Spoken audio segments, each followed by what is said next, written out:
Hey everyone, Ron Newcomb here with the Indie Coach, helping artists and entrepreneurs find their way. And I've got a good buddy of mine with me today, Anuj Gupta, who is an attorney. And so he's gracious enough to be able to come out because he's also sees life through the lens of a filmmaker. So it's a pretty unique combination. And I wanted to take advantage of his time and experience. He's been gracious enough to come on the show. But before we do, of course, I want to give the old disclaimer. Just make sure that you understand this is for entertainment purposes only. This is just our opinions. This is not financial, legal, or tax advice or anything like that. It's your personal responsibility to check it out. So again, I'm going to be asking questions. I certainly want to use the freedom to be able to do that, but you need to do your own due diligence, and I'll make sure I put his contact information in there so you can follow up with him directly. So with that kind of aside, Anuj, will you please introduce yourself to the audience and just give a little background of yourself? Yeah, that sounds great. Thanks again for having me on the podcast. I will also just echo what Ron said, that everything that I say is not considered or should not be construed as legal advice, simply legal information. And, everyone should do their own diligence. Some of the stuff that I might talk about might be considered attorney-client advertising in certain jurisdictions, but it's simply my personal opinion. And everyone should really, again, take a look at and do their own diligence. My name is Anuj Gupta. I'm an entertainment and tech lawyer. And I'll kind of go into a little bit of detail of why I always like to say entertainment and tech lawyer in a second. I've had the privilege of working at very many different kind of interesting companies. Currently, I run my own law firm, First Gen Law. We're based in a number of states now across the US, primarily in New York, Miami, DC, and an office in Atlanta, Georgia, a remote office in Atlanta, Georgia, and Mexico City. And we work with content creators and creative entrepreneurs of all sorts. We do a lot of business also at the intersection of tech and media, because a lot of folks that are in tech are looking to get into media, and a lot of folks that are in media are looking to understand the startup tech space. So we do a lot of kind of matters, and we handle a lot of matters right at that intersection. And I like to argue that a lot of content it's moving online, so it's become a tech business as well. That's me. I'm originally from the Virginia area, reside between New York and DC now. Yeah, no, that's fantastic. So, how about your way of kind of college and what your plan was as a young man thinking, all right, I'm thinking about getting into the film space. How am I going to be a differentiating factor? Maybe talk a little bit about that, your path, and then whether or not if you had to do it again, if there might be some pointers you could point out to people.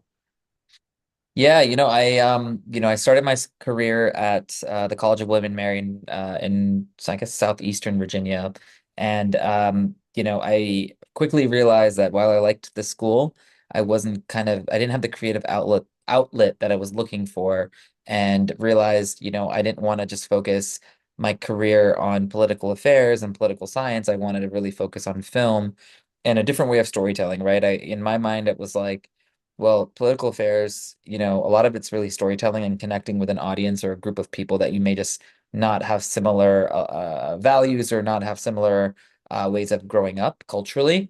And storytelling was a big part of that. And I was always really interested in that. So I transferred and moved to American University in Washington, D.C., where I pursued filmmaking as a major along with finance. So I guess that would be my first thing. If I could do it again, I'd have gone to American directly and gone to film school. I guess I hadn't even researched enough at that time to know that you could go to film school like that. Or there was a film school nearby me. That was one thing. But I went to American, graduated with a film degree, and then realized quickly there weren't very many people that looked like me that were making decisions behind the scenes on the business side of filmmaking and entertainment, and I wanted to do that. So in my mind, I'm like, well, I had to go either to law school or go get an MBA. And I really liked law. I love to argue respectfully. I was like, well, you know what? That's what I'm going to pursue. So I went to law school. Again, going to law school in DC at George Washington, I didn't really get the support I needed, I think, at that time, with folks did not fully understanding in this geographic area, the DC area, that like what you could do with an entertainment degree or an entertainment law degree, Right. and a focus in entertainment. And so I kind of had to pave my own path. So I took on opportunities at different nonprofits and organizations that were tangentially related to media and tech and entertainment. And so I kind of paved my own path a little bit in that way. And I think that actually helped me stand out because I was looking at the industry in a different capacity. But eventually was, had the opportunity to go work at a tech company at Facebook or now Meta, helping build out, their data privacy program, but also very much looking at intellectual property and copyrights and, Facebook Watch and all of these things that soon became a part of their identity. And that was really interesting to me. And that's kind of my foray into tech and entertainment and this really fun, interesting intersection to be at. Yeah, no, definitely. And at the time of this recording, 2025. Um, at being a filmmaker and now an attorney as well, and you have that intersection between entertainment and tech. Where do you wish people would engage you in their process, and where do you generally see them engage you if it's different? It depends. Most folks are actually really great in the entertainment space, engaging me early on, and they're like, "Well, we need to really start working with a lawyer sooner than later." The issue is always budget, to be honest with you, and I get it, right? Indie filmmakers' budgets are really tough. That being said, I think it almost always costs more at the end if they know, if they haven't hired a lawyer to fix things than to have hired a lawyer earlier on. But again, I understand the conundrum that most people face. Like they don't have the money potentially to put, on legal fees. The great thing about entertainment is that most lawyers will work on a flat fee basis or a percentage basis. In the entertainment industry, it's just how the industry's set up, like, between 2 and 3%, or maybe 4% of the budget, whatever that is. So you can kind of put it as a line item in the budget. And most lawyers will work out some sort of step deal where they won't take the money up front, but they'll work on it based off of when you receive financing for the project. On the startup side, some folks, will tend to find me a little bit later. So I always like to recommend clients finding me sooner than later, or another lawyer, any lawyer for that matter. Yes, lawyers are expensive, totally understand. Most good lawyers will always, be available to talk to you without any sort of like compensation because they're willing to hear you out and willing to kind of understand the matter. And those are, in my opinion, lawyers that are really looking to work with like-minded individuals. But like I said before, that doesn't necessarily create an attorney-client relationship. It's just, an individual providing legal information, but hopefully that can guide you some sort of way. Yeah, no, exactly. Yeah, I mean, I find that you're right. The conundrum is the financing, but it is a sooner rather than later thing. Where do you see people getting it wrong? And if I can kind of lead into what I've experienced and even done myself, frankly, I think a lot of people, they're not really understanding kind of the LLC and what type of company they should set up.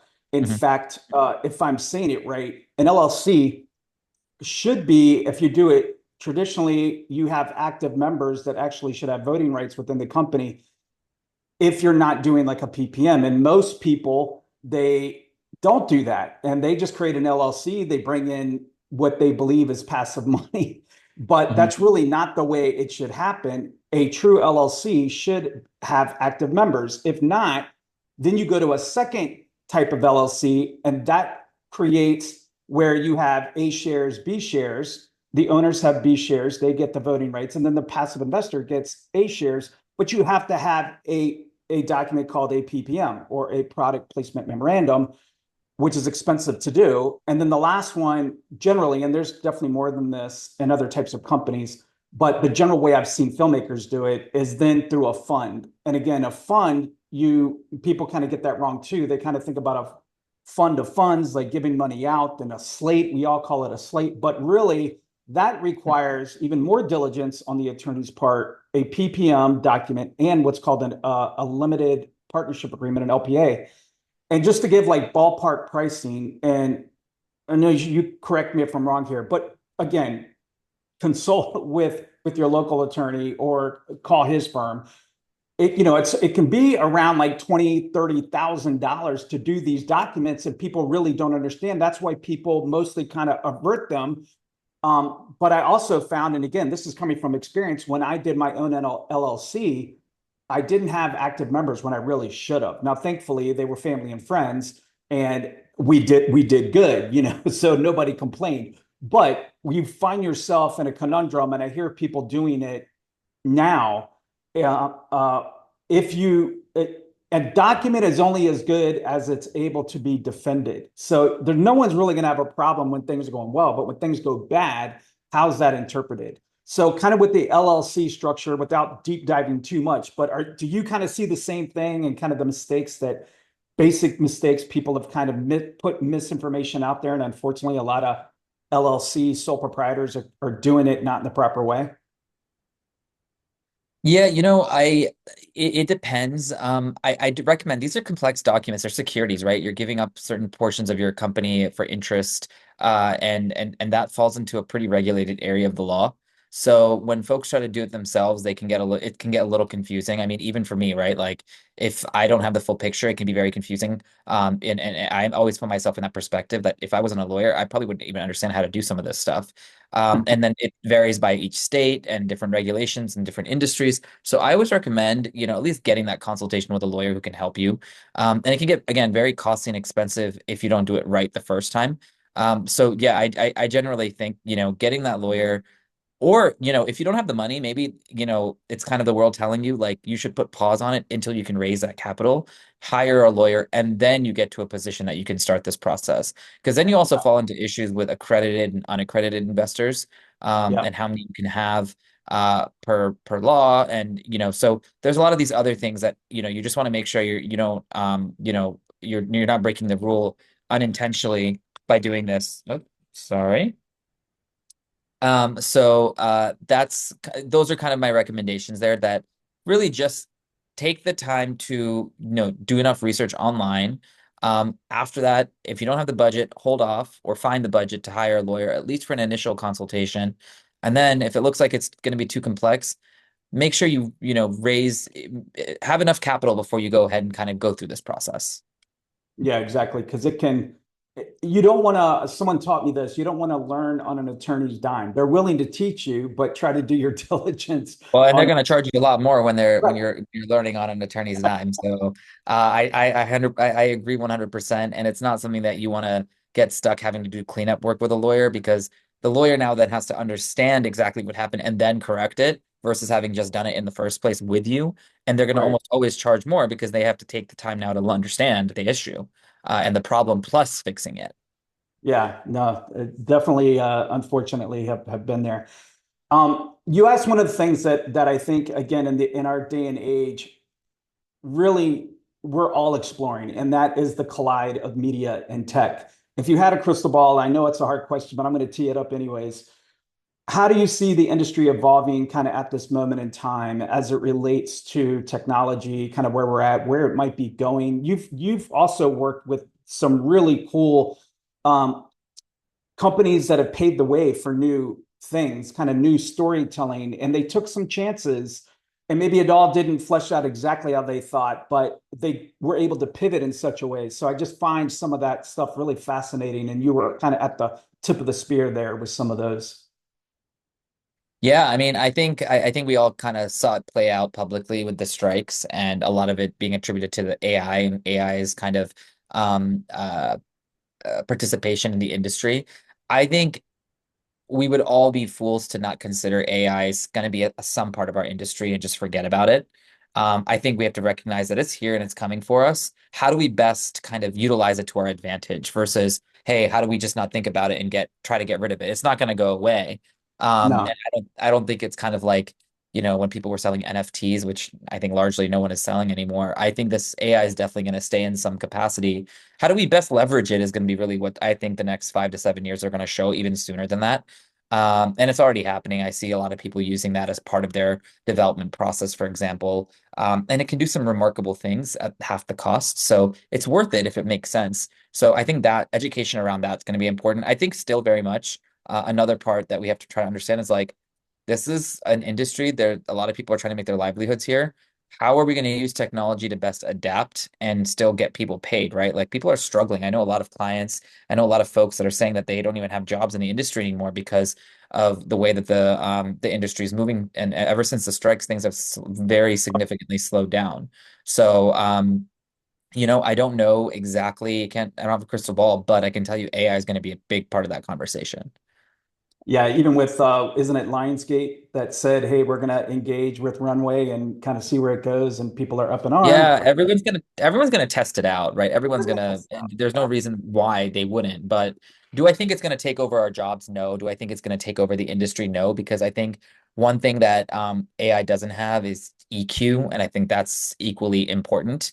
Yes. And having that emotional connection and that emotional advantage is always going to be important. Though I do think it will probably reduce jobs in certain areas of our industry. I just don't know exactly which ones yet, and I don't think anyone does. We'll have to figure that out. Yeah, no, I totally agree with you. I think someone said something to the effect of, you're not going to get replaced by AI. You will get replaced by the person who knows AI. So it's a That's supplemental exactly it. tech. And you'd be surprised how much it's already in the media. I mean, I know tons of people that use AI for posts, tons of Mhm. it, where they can clean up audio in seconds now due to AI, and what an advantage that is. And that's a good thing. I understand the caution, but certainly it's not going anywhere. I mean, it's bigger than the dot-com bubble. So it's not going to go anywhere. We need to figure it out. Um, I agree 100%. It's going to be interesting to see again how the next couple seasons of television and movies and all of that play out. And I mean, I think there was a recent movie, I think it was called Afraid, that was about AI, and it was very scary.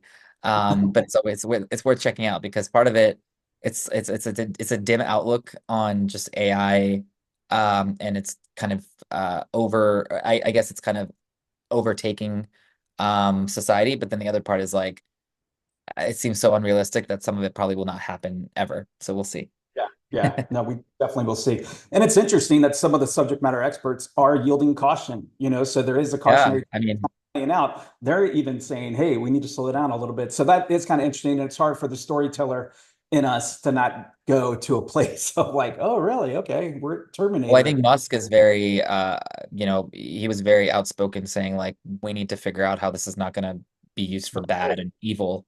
He Um, definitely has been a big you proponent. know, I don't know where we stand on all of that, but Yeah, we, yeah. we need No, to figure it out. right. One of the lead guys throwing caution is interesting.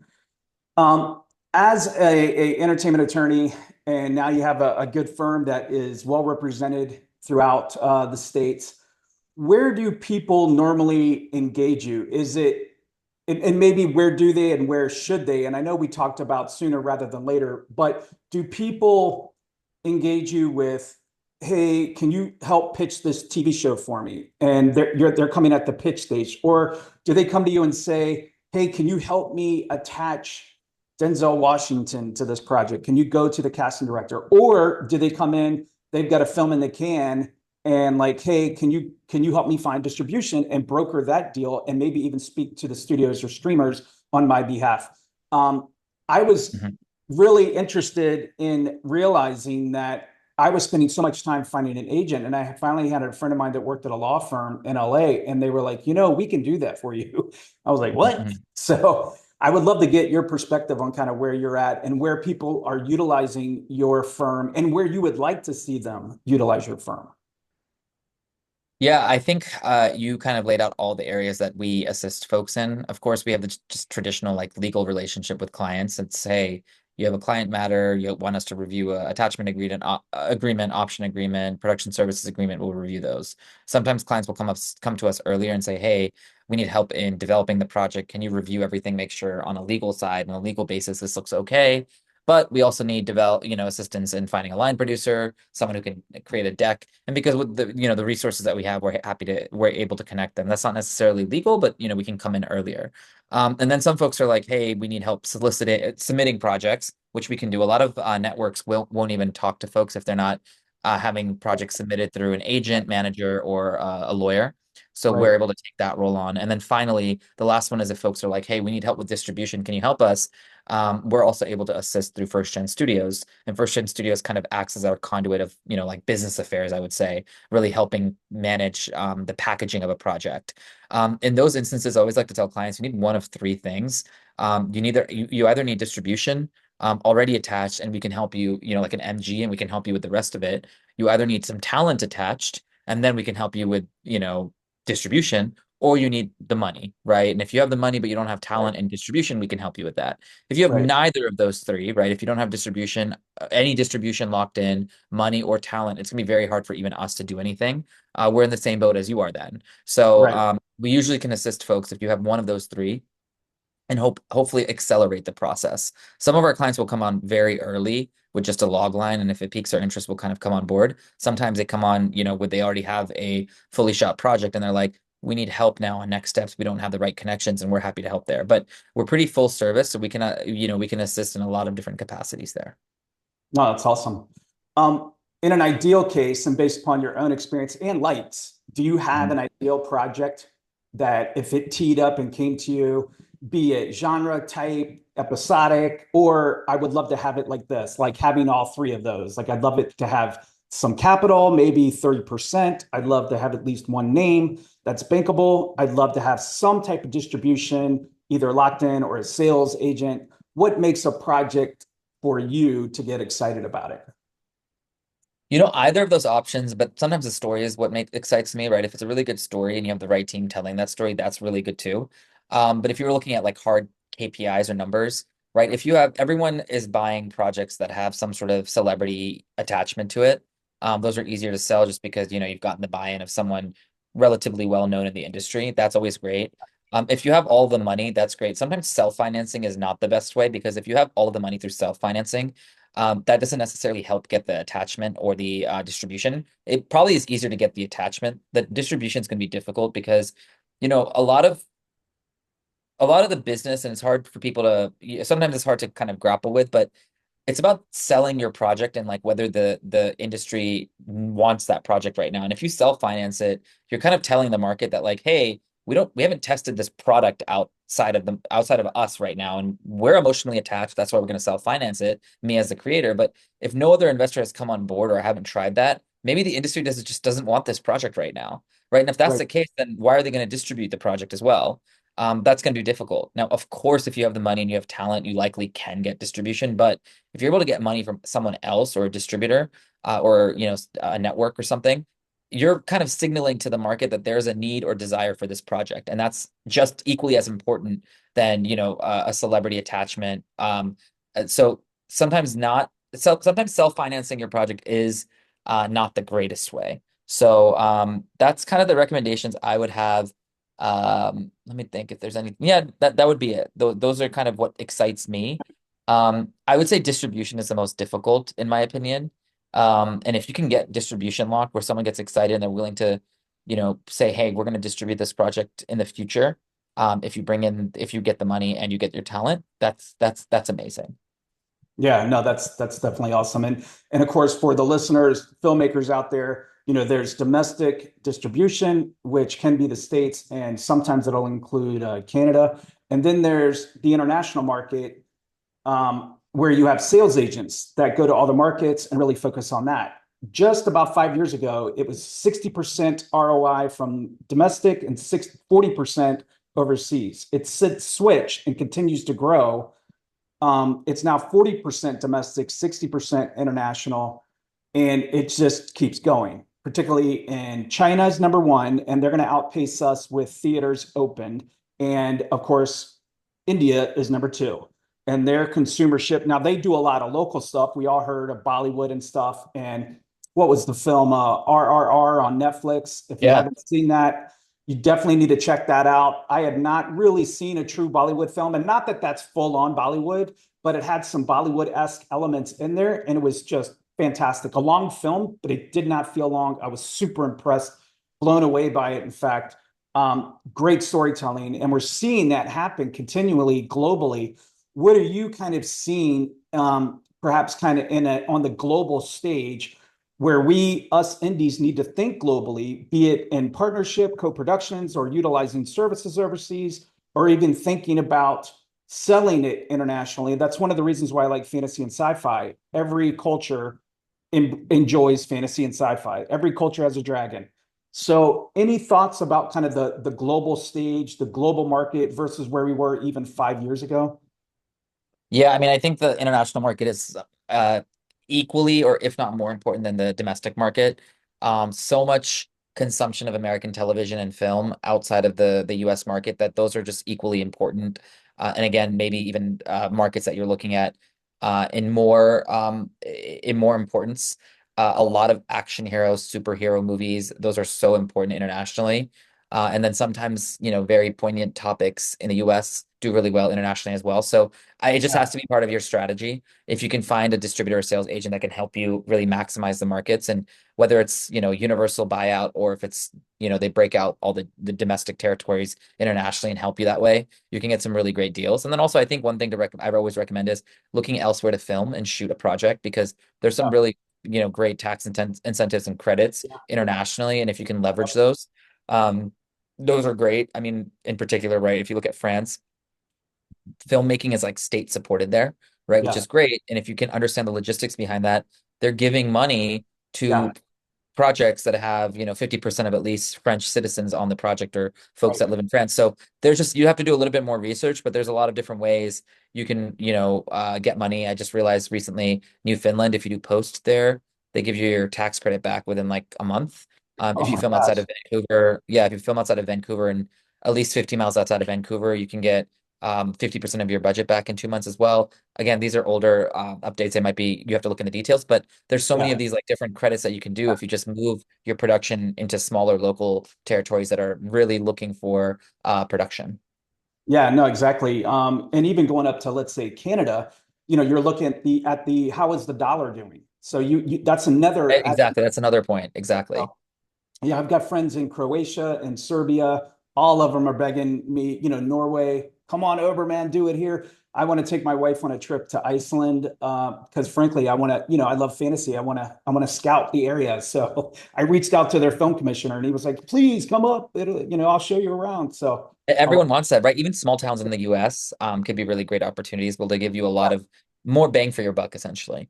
absolutely. I mean, I filmed in some very rural places in Virginia, and they treat you like a king. They're phenomenal. They kind of give you the key to the city. Where do you Exactly. see creatives blowing it, and where do you see Hollywood blowing it? So where do you see indie creatives blowing it? And you've given already some really good examples already, but where do you see indie creatives blowing it, if you will? And then in the same vein, where do you see Hollywood blowing it right now? Um, how do we see Hollywood going forward, or what exactly? How are they messing up? Like, what are they not getting right? It's like, oh man, they're going in the wrong direction. That's a good question. I've not thought about it in that way. I mean, I don't, I think everyone's trying. I think the one thing I could say is, I don't think too much content is always good enough. I mean, well, I guess let me rephrase it. Sometimes producing more content is not the answer. I think Yeah, right now we're in this weird, I like to think like the decline of the golden age of cinema, because there's too much content out there and it's hard to even decipher what to watch some days. And I don't think necessarily having too much content is translating to people getting enough jobs and everyone getting those opportunities. And so, but like now you've decided to go away from cable television to OTT, and OTT is now becoming like cable television. It's like 100 different channels, and it's getting confusing where to watch content. And sometimes, with these are licensing deals, there's archaic licensing deals. You have yeah, content that's from one streamer on another streamer's platform because of the way the deal has been set up. And then you have like the other day I was on Amazon, you have Prime, you have MGM Plus, and then you have like I think Freebie or something. Now you have like yeah, three different platforms within Prime. It's getting a little confusing. So I think yeah, it's so segmented, and there's too much content out there. And I don't think too much content is allowing for more like diversity in the content itself and yeah, more people having jobs. I think it's just being passed around to the same exact people. And then I think the other thing is a consolidation, right? And I think this is alternative to what I'm just saying. It's like too much consolidation, right? There's like we know everything happening with Paramount Global right now, right? And so whether that's going to be good or bad for the industry, I don't know, but I know a lot of people lost their jobs. So that's all I yeah. can say. So, but I don't know if I don't know whose fault it is. I think everyone's trying to figure it out at the moment. Yeah, no, definitely. And everyone's in a hard position. It is not easy. So here's one that hit me like right in the gut. A friend of mine said, we in this moment in time, we've never been in a place where we've had so many options, so much content available. I mean, think about it. At the click of a button, you can watch any movie that's ever been. You could listen to any song, play any video game, everything streamed. It's overwhelming. I mean, my Yeah. kids and I watch old 1990s stuff. We're watching like Dr. Quinn Medicine Woman, because why not? Because it's there, it's free. And it's like, hey, all right, well, not free. Technically, I'm paying cable for it, Yeah. but still, it's You used to not be able to do that. If you didn't catch it on Thursday night at 8 o'clock, you missed, you got to wait till next week and tune in or wait Mm. for a rerun. Now everything's at the click of a button. So you're not just fighting the new stuff, you're fighting all the old stuff, which is a crazy place to be. Um, I agree with that. I 100% agree. yeah, which is so hard. I mean, that hit me right in the gut because I'm like, dang, how do you fight that? Hmm. I'm not sure yet. Uh, all right. So as a filmmaker, not as an attorney, because I think that one's obvious, but as a filmmaker, what are your thoughts on college? So I've got some young people, they're coming up. Do they go into college and go for it, or should they take that money and go do their movie like the Tarantino style? What are your thoughts on filmmaking in college? Good question. I mean, I think I went to film school. I thought I really enjoyed it, though I don't know if it's the right step for everyone. I think it really depends on what you're looking to get out of school. I think for school allowed me to grow up and become an adult, and that was really helpful. It allowed me to find some structure in what I was looking to do in the film industry. Now, you may not need any of that. You may have opportunities already coming your way, or may know how to film to do filmmaking, the technical aspect. I didn't have that knowledge, nor did I have the background, so that was helpful.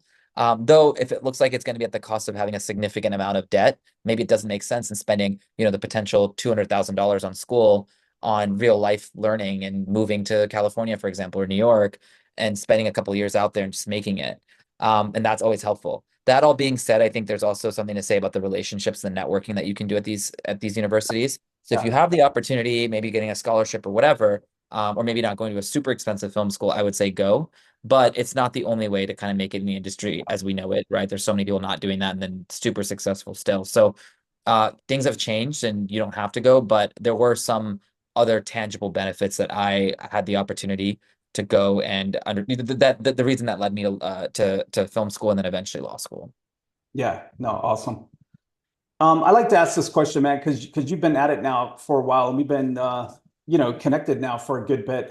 How does one have longevity in the industry, and how have you been able to like find contentment within it? Because I think a lot of people are chasing the shiny, and when they can't get it or don't get it, they think, the gods of the universe have spoken and they're not meant to be. And we've never had more people, more ways to connect, and yet more people that are depressed and on anti-anxiety and depression medication. I just lost a friend of mine 2 weeks ago Wow. um, to suicide, and I'm so sorry. yeah, and how do we have longevity in this industry that's so much Yeah, of I a gotta say, mental health is a real problem, and it's one of those things that, of course, talk to someone. There's people out there. We're also in the age of there's so much social media pressure that you can everyone it's like how you're better than the other person, or you see everyone else's life and you're like, oh, I had that life, and then you don't see what's happening in the background. And they, just it's the public persona, which is really difficult to kind of get out of. And this kind of relentless kind of competition with other people. And yeah, I'm no stranger to it myself, right? I see other people, I'm like, oh, I wish I was like them or whatever. They have a really cool life. That's really exciting. I tend to be a little basic about this, but I'm just like, you got to have a good time living life and just enjoying life, the struggles as well, and find the positivity around that, and also know that everyone has had to go through this, no matter how it looks publicly on Instagram or TikTok or whatever. yeah, And gotta manifest. I truly believe a lot of what I've done is be able to manifest. This is what I want to do and just put myself out there. So, when you need the help, get the help. There's so many opportunities and so many ways to get that help. And then outside of that, know that everyone is struggling and everyone is also succeeding and everyone is making mistakes and everyone's doing some great things. It's a balance, and understanding and accepting that is really what's important here. yeah. No, I think that's a great answer. You've been able to do this as well. You have been bi-coastal a little bit. You were up in New York for a good bit. You've also, which I love, have never left fully DC. How does one make it not living in LA? And can they not make it not living in LA? I don't think LA is the perfect city for everyone. I have been mostly New York, DC, sometimes LA as well, especially after COVID. I think folks are way more open and accepting to remote work.